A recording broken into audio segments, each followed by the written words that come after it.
तो देखा ये सपना नहीं बल्कि हकीकत है। सच में एक सुंदर नार उसके सामने खड़ी है। उसने बड़ी विनम्रता से पूछा, हे देवी, आप कौन हैं और कहां से आई हो? इस तरह रात्रि के इस वक्त मेरे शयन कक्ष में आने का आपका प्रयोजन क्या है? तब मोहिनी ने कहा, मैं आपके मित्र माधव की नव विवाहिता पत्नी मोहिनी हूँ और उनका दिया वचन निभाने आई हूँ। हर्षवर्धन बोला, वचन? कैसा वचन? मोहिनी बोली, आपके और आपके मित्र के मध्य लड़कपन में यह तय हुआ था कि जिसकी शादी पहले होगी वह सुहागरात वाले दिन अपनी पत्नी को अपने मित्र के पास भेजेगा। बस उसी वचन को निभाने के लिए आपके मित्र माधव की आज्ञा से मैं यहाँ आपके पास आई हूँ। सब सुन राजकुमार हर्षवर्धन एक बार के लिए तो बिल्कुल सन्न रह गया। जब ध्यान किया तो सब याद कर वो बहुत शर्मिंदा हुआ। उसने हाथ जोड़कर कहा, हे देवी, मुझे माफ कर दीजिए। वो तो हमने नादानी में एक दूसरे से वादा कर दिया था। यह कोई वचन नहीं बल्कि हमारी बचपन की नादानी थी। मेरे मित्र की पत्नी तो मेरी भाभी हुई और भाभी तो माँ या बहन के समान होती है। मैं अपने बचपन की नादानी पर बहुत शर्मिंदा हूँ। मैं आज से ही आपको अपनी धर्म की बहन बनाता हूँ। इतना कहकर राजकुंवर हर्षवर्धन ने मोहिनी को चुनरी और हीरे मोतियों से भरा हुआ थाल देकर उसी समय विदा कर दिया। मोहिनी वापस अपने घर की तरफ चल पड़ी। रास्ते में वही चोर उसका इंतजार कर रहे थे। उसकी पायल की आवाज सुनकर वे रुक गए कि कहीं वह अपने साथ सिपाहियों को तो नहीं लेकर आई है। जब उन्हें इस बात की तसल्ली हो गई कि वह अकेली ही है तो उन्होंने आपस में चर्चा करते हुए कहा, अरे भाई, यह औरत तो सच में अपने वचन की पक्की है। इतने में मोहिनी उनके पास पहुंच गई। उसने राजकुमार हर्षवर्धन का दिया हीरे मोतियों का थाल भी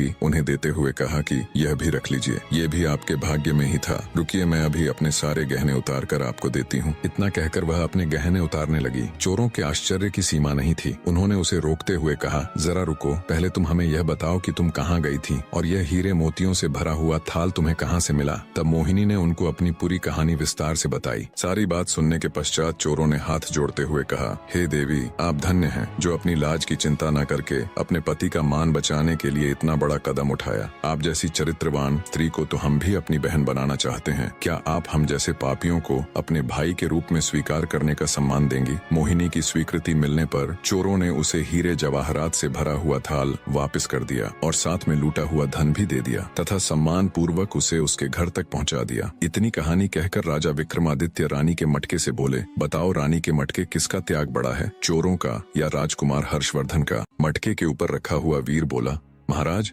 मेरे अंदर इतनी बुद्धि कहाँ कि मैं आपको ये बता सकूं किसका त्याग बड़ा या छोटा है। मैं तो एक साधारण सा मटका हूँ जो ऐसे ही किसी कोने में पड़ा रहता है। न तो मुझसे कोई पानी पीता है, न कोई सफाई करता है और न ही कोई मेरा नीर बदलता है। तो महाराज मुझे माफ करे, मैं आपकी ये पहेली नहीं सुलझा पाऊंगा। मटके की बात सुन रानी अबोलदे गुस्से से तिलमिला उठी और बोली, रे मटके, तेरी ये मजाल, हर रोज तेरी सफाई करूं, हर रोज तेरा नीर बदलूं, तू मुझसे तो कभी बात कर